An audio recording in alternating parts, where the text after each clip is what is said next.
ये स्क्रीन पर आपकी जो है वो फंक्शन को लिखने का तरीका बताया गया है। y is equal to F X. बच्चों इसे कभी भी हमने इसीलिए यहाँ पे मेंशन कर दिया कि don't read y is equal to F into X, यानी f का x में मल्टीप्लीकेशन नहीं है। f वो रूल है जिससे y और x एक दूसरे से कनेक्टेड है। चलिए अब हम आपको वेरियस टाइप ऑफ फंक्शंस का एक छोटा सा इंट्रोडक्शन कराते हैं। जो मैथमेटिक्स पढ़ेंगे वो तो 12th में इसको बहुत डिटेल में जाएंगे, लेकिन जो बायोलॉजी के स्टूडेंट हैं और हमें चूंकि फिजिक्स का ट्रीटमेंट करना है तो हम सिर्फ उतना ही आपको बताएंगे जिससे कि आपका फिजिक्स जो है वो कंफर्टेबली और इजीली आपको अंडरस्टैंड हो जाए। ठीक है, तो various type of functions, various types of functions. ठीक, देखो पहली क्लास में आता है अलजेब्रिक फंक्शन। अच्छा एक बात बताऊं, अलजेब्रिक फंक्शन से आपकी मुलाकात बहुत जमाने से हो रही है।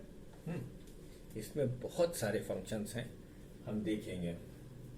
अब जैसे कि पहला है y is equal to F x,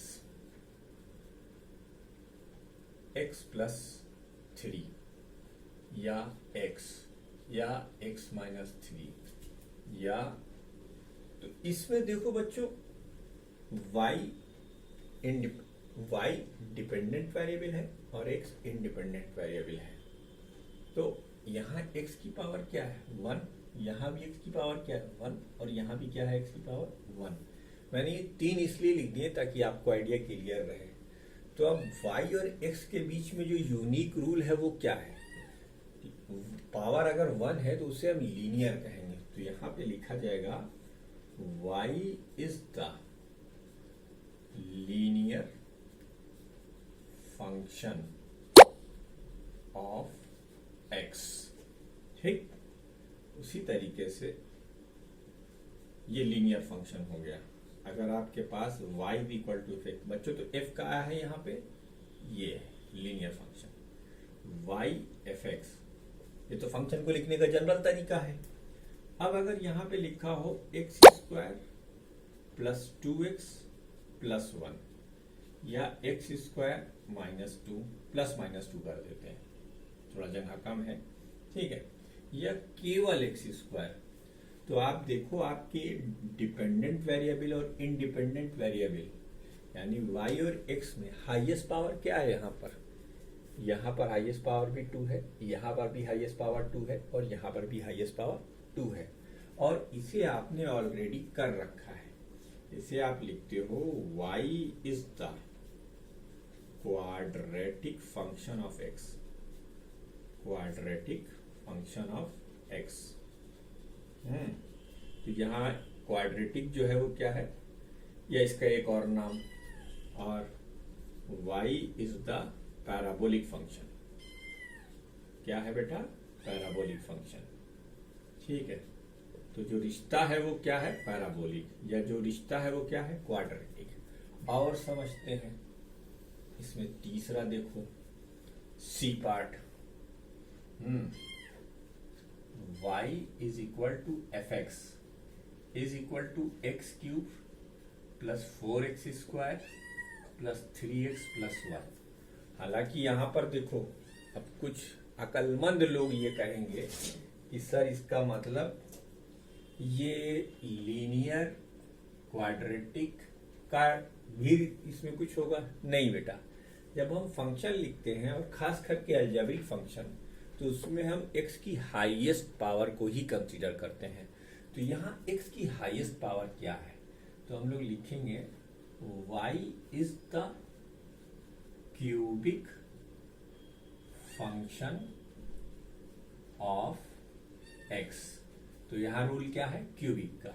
इसी तरीके से d y, अच्छा इसके अलावा और भी फंक्शन हो सकते हैं, एक्स क्यूब माइनस एक्स, ये भी cubic function, x cube plus minus 4, ये भी क्यूबिक फंक्शन। ये सारे क्यूबिक फंक्शन हुए। क्यों? क्योंकि इसमें हाईएस्ट पावर जो x की है वो क्या है? 3 है। एक और समझ लो, y is equal to F x is equal to x की power 4 plus 3x³ plus 2x² plus 1, या एक और समझ लो x की पावर 4 प्लस माइनस 1 या x की पावर 4 माइनस 2x²।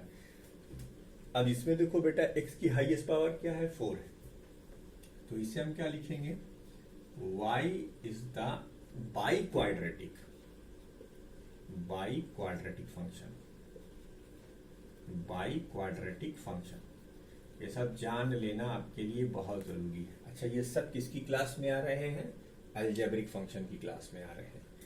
मकसद ये है कि चूंकि अब हम फिजिक्स में मैथमेटिक्स को भी इन्वॉल्व कर रहे हैं, तो जैसे एक शादी में आप जब जाते हो तो आप उन रिश्तेदारों से भी मुलाकात करते हो जिनसे आप कभी नहीं मिले हुए होते हैं। ये फलाने के चच्चा हैं, ये फलाने के डिमाके के फूफा हैं, ये फलाने की डिमाके की मम्मी है, मामानी है, अरे उनको आप नहीं जानते, वो आपके वहाँ से रिलेटिव है। तो इस तरीके से ये अननेसेसरी नहीं है, ये नेसेसरी पार्ट है। इसीलिए मेरा फर्ज बनता है कि मैं आपकी मुलाकात उन तमाम फंक्शन से कराऊं जिनको कि आप इनडायरेक्ट वे में फिजिक्स के अंदर पढ़ोगे। वहां मैथ करके नहीं आएगा कि ये मैथमेटिक्स है, कैसे आएगा वो भी हम ये आगे का टॉपिक है, इसे हम डिस्कस करेंगे। एक और important function y is equal to F X, F क्या है यहाँ पर, रूल, ये रूट एक्स, इसे क्या कहेंगे, स्क्वायर रूट फंक्शन।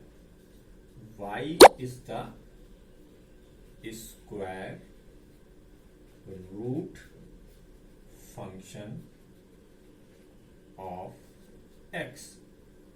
ऐसे ही एक और लिख लो, f y is equal to F X, X की पावर 1/3, और तो इसे क्या कहेंगे, y is the cube root function of x, y is the cube root function of x, ठीक है। तो ये कुछ फंक्शन है। वैसे तो अच्छा, इसका एक नाम और हो सकता है, अगर सिंगल टर्म है तो मोनोमल, अगर डबल टर्म है तो पॉलिनोमियल। तो अलजेब्रिक फंक्शन मोनोमल भी होते हैं और पॉलिनोमियल भी होते हैं। तो पॉलिनोमियल में एक से ज्यादा टर्म होंगे जिनके बीच में प्लस या माइनस का साइन होगा, तो उसे हम पॉलिनोमियल फंक्शन कहेंगे। और ये सारे फंक्शन किस क्लास में आते हैं, अलजेब्रिक में। क्यों, क्योंकि कि यहाँ y और x में एक रिलेशन है, ये लीनियर का रिलेशन, ये क्वाड्रेटिक का रिलेशन, ये क्यूबिक का रिलेशन, ये बाई क्वाड्रेटिक यानी पावर 4 का रिलेशन, ये स्क्वायर रूट और ये क्यूब रूट। ये आप वीडियो को पॉज करके नोट कीजिए और कृपया इसे ध्यान में रखिएगा, ये जरूरी है।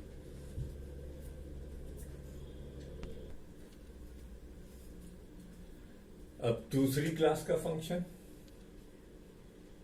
Trigonometric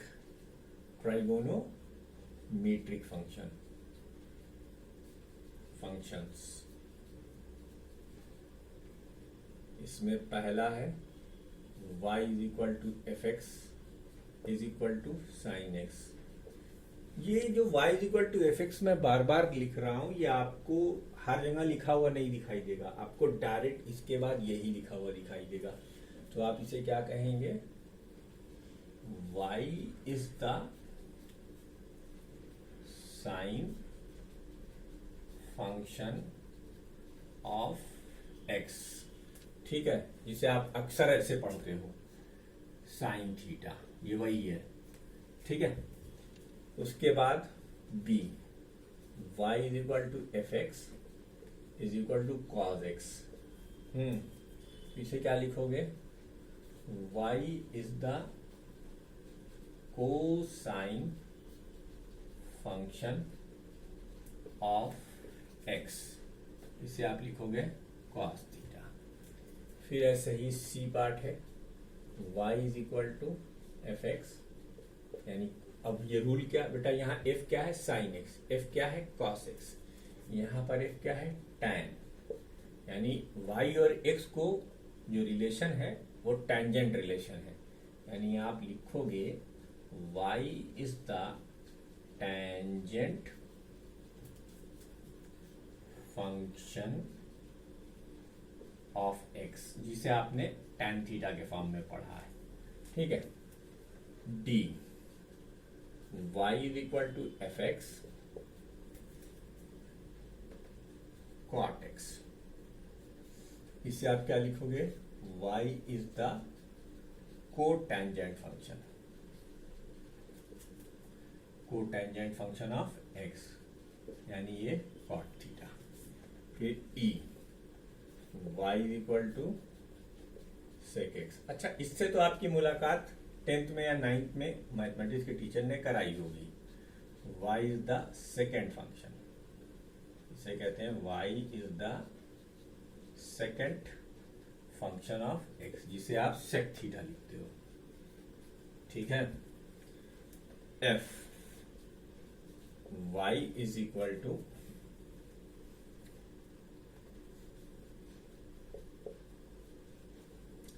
cosec x, y is the cosecant function. जो आपने टेग्नामेट्री पढ़ी है वो टेग्नामेट्री ऐसे लोनी की है, उसमें आप साइन थीटा बराबर 1/cos थीटा लिखते हो। क्यों? क्योंकि वो एक राइट एंगल ट्राइंगल पर डिफाइन है। भाई साइन थीटा आप क्या डिफाइन करते हो, परपेंडिकुलर डिवाइडेड बाय हाइपोटेन्यूज। और कॉसेक थीटा क्या डिफाइन करते हो, हाइपोटेन्यूज अपॉन परपेंडिकुलर। तो आप कहते हो साइन कोसेक का रेसिप्रोकेट फंक्शन है। लेकिन यहाँ ऐसा नहीं है बच्चों, यहाँ कैलकुलस में हम जब टेग्नोमेट्रिकल फंक्शन की बात करते हैं तो साइन एक्स कॉस एक्स के साथ रिलेट होता है, टैन एक्स कॉट एक्स के साथ रिलेट होता है, और सेक एक्स कोसेक्स के साथ। आप देख सकते हो साइन के बाद कॉस में क्या लिखा है, कोसाइन। टैन के बाद कॉट में क्या लिखा है, कोटेंजेंट। और इसमें सेक के बाद क्या लिखा है, कोसेकेंट। ठीक है, तो इसका रिलेशन अलग अलग है, ये आपको याद करना है। टेग्नोमेट्रिकल फंक्शंस के बाद हमारे पास एकदम नया फंक्शन है, ये आप पहली बार आज सुन रहे हो, एक्सपोनेंशियल फंक्शन। कौन सा फंक्शन, एक्सपोनेंशियल फंक्शन। यहां पे जो रूल होगा y is equal to F X, ये होगा e की पावर x। इसे बेटा याद रखना, where e a natural number, एक नेचुरल नंबर है जिसकी वैल्यू होती है 2.303, लेकिन आपको ये लिखना नहीं है यहाँ पर, तो ये एक्सपोनेंशियल फंक्शन हो गया। ठीक, उसी तरीके से आप एक और फंक्शन लिखोगे, logarithmic function. Logarithmic function, logarithmic function y is equal to F x is equal to log किसी बेस पे डिफाइन होता है, आगे हम इसकी चर्चा कर देंगे आपके लिए। लेकिन यहाँ कैलकुलस में लॉग का बेस हमेशा e होता है, ये यही वाला e है और x। ठीक है, तो इसे आप क्या लिखोगे, y is the logarithmic function of x, logarithmic function of x। बेटा याद रखना, ठीक है। उसके बाद एक और फंक्शन, लॉगरिथमिक फंक्शन के बाद power function. Power function, function का मतलब क्या, unique relation between input and output. ठीक है, तो एक्सपोनेंशियल में वो यूनिक रिलेशन क्या है, e की पावर x। इसमें यूनिक रिलेशन क्या है, log e, logarithmic function. Power function देखते हैं, y is equal to F x is equal to a की पावर x। ठीक है, where a is greater than 1, ये शर्त होती है। a की वैल्यू 1 के बाद आप कुछ भी ले सकते हो, 2 ले सकते हो, 3 ले सकते हो, 4 ले सकते हो, 5 ले सकते हो, 6 ले सकते हो, कोई भी नेचुरल नंबर आप ले सकते हो। ठीक है, तो ये पावर फंक्शन कहलाएगा। इसे हम क्या लिखेंगे, y is the power function of x, power function of x, y is the power function of x। इसे भी वीडियो को पास करके नोट कर लीजिए प्यारे बच्चों। ये सारे फंक्शंस मैंने आपको इसलिए बताया कि ये आपके अनवांटेड रिलेटिव्स हैं फिजिक्स और फिजिक्स में, लेकिन इसीलिए आपकी मुलाकात मैंने इन लोगों से करा दी।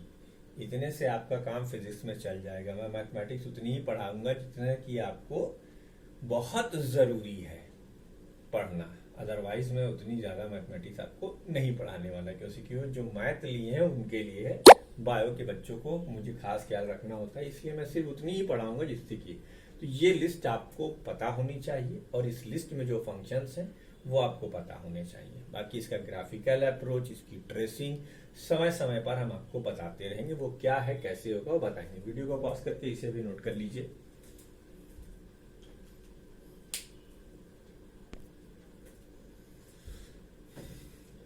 तो जिस तरीके से फिजिक्स की एबीसीडी मैंने आपको सिखाई, फिजिकल क्वांटिटीज होती हैं, वैसे फिजिक्स की जो मैथमेटिकल टूल है उसमें हम अभी फिलहाल डिस्कस कर रहे हैं कैलकुलस। तो कैलकुलस की एबीसीडी फंक्शंस हैं, ठीक है। कुछ फंक्शंस का हमने इंट्रोडक्शन आपके सामने दिया, उन फंक्शंस को आप याद करें, आशा करते हैं कि आपको याद जरूर हो जाएगा। तो बच्चों अब हम लोग डिफरेंशिएशन को प्रोसीड करेंगे। इसके लिए एक चीज समझो, फिजिक्स में डिफरेंशिएशन रेट मेजरर होता है। मतलब डिफरेंशिएशन की सिंपल सी डेफिनेशन है, when a physical quantity varies with respect to other physical quantity then it is said to be differentiable. I repeat my statement, when a physical quantity varies with respect to another physical quantity, मतलब एक physical quantity जो कि independent है उसके बदलने से अगर उस पर डिपेंड फिजिकल क्वांटिटी बदलती है तो उस वेरिएशन को पढ़ने के लिए हम जो टूल यूज करते हैं उसे हम डिफरेंशिएशन कहते हैं। तो डिफरेंशिएशन क्या है? Differentiation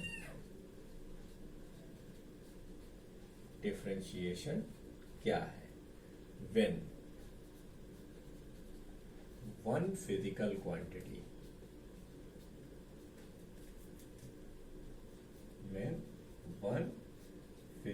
quantity varies with respect to another physical quantity, then we said it is differentiable and the process is known as differentiation. The process is known as differentiation. पहले हम इसका जनरलाइज वर्जन समझ लें, फिर इसे हम स्ट्रिक्टली फिजिक्स में ले आएंगे, ठीक है। Known as differentiation. डिफरेंशिएशन देखो, ये एक ग्राफ है जिसमें ये एक्स एक्सिस है, ये वाई एक्सिस है। अच्छा, अब मान लो तुम्हारे पास एक पॉइंट है ये और एक पॉइंट है ये, इसको तुमने कहा x1 कामा y1 और इसको तुमने कहा x2 कामा y2। ये लाइन तुमने मिला दी, ठीक। अगर तुमसे कहा जाए कि इसकी स्लोप क्या है, व्हाट इज द स्लोप, तो प्रोसीजर बड़ा सिंपल है। बेटा इसका कोऑर्डिनेट क्या है? इस पॉइंट का कोऑर्डिनेट है x1 कामा y1, ठीक। इसका कोऑर्डिनेट क्या है? y2 कामा ये कोऑर्डिनेट x2, ठीक है। ये तो इसकी अगर आपसे स्लोप निकालने के लिए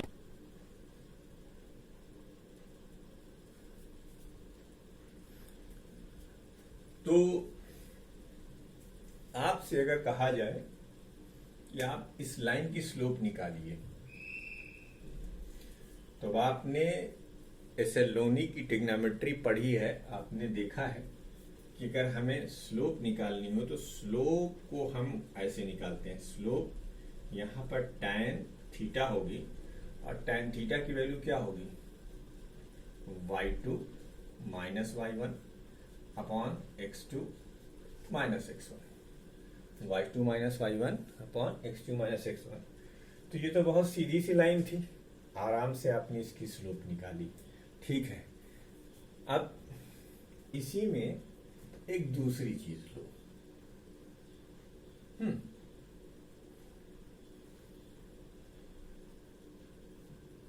x और y। इस बार ग्राफ, ये जो लाइन है ये ऐसे है, अरे बाप रे, ठीक है। इसके कोऑर्डिनेट x1 कामा y1 है और इसके कोऑर्डिनेट x2 कामा y2 है। तो बच्चों इसमें सीधी लाइन तो है नहीं, इसमें सीधी लाइन तो है नहीं।